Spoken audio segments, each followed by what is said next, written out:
Nasa 218 na milyon na 484,000 pesos ang halaga ng hinihinalang shabu ang nasabat ng pinagsanib na puwersa ng NAIA Interagency Drug Interdiction Task Group sa isang warehouse sa NAIA Complex sa lungsod ng Pasay.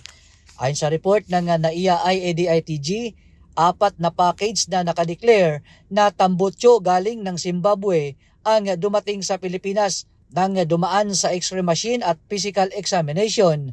Nadiskubre ang higit 32 kilos ng umano'y shabu na nakatago sa makapal na bakal. Inaresto ng Customs at PDEA ang isang babae na si Cristina Tigranes makaraang i-claim ang naturang parcel.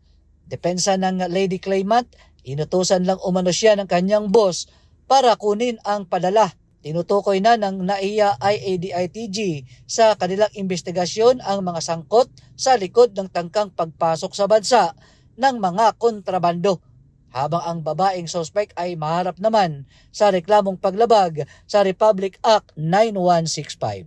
Para sa MBC TV Network News, ako naman si Noche Cacas, sama-sama tayo Pilipino.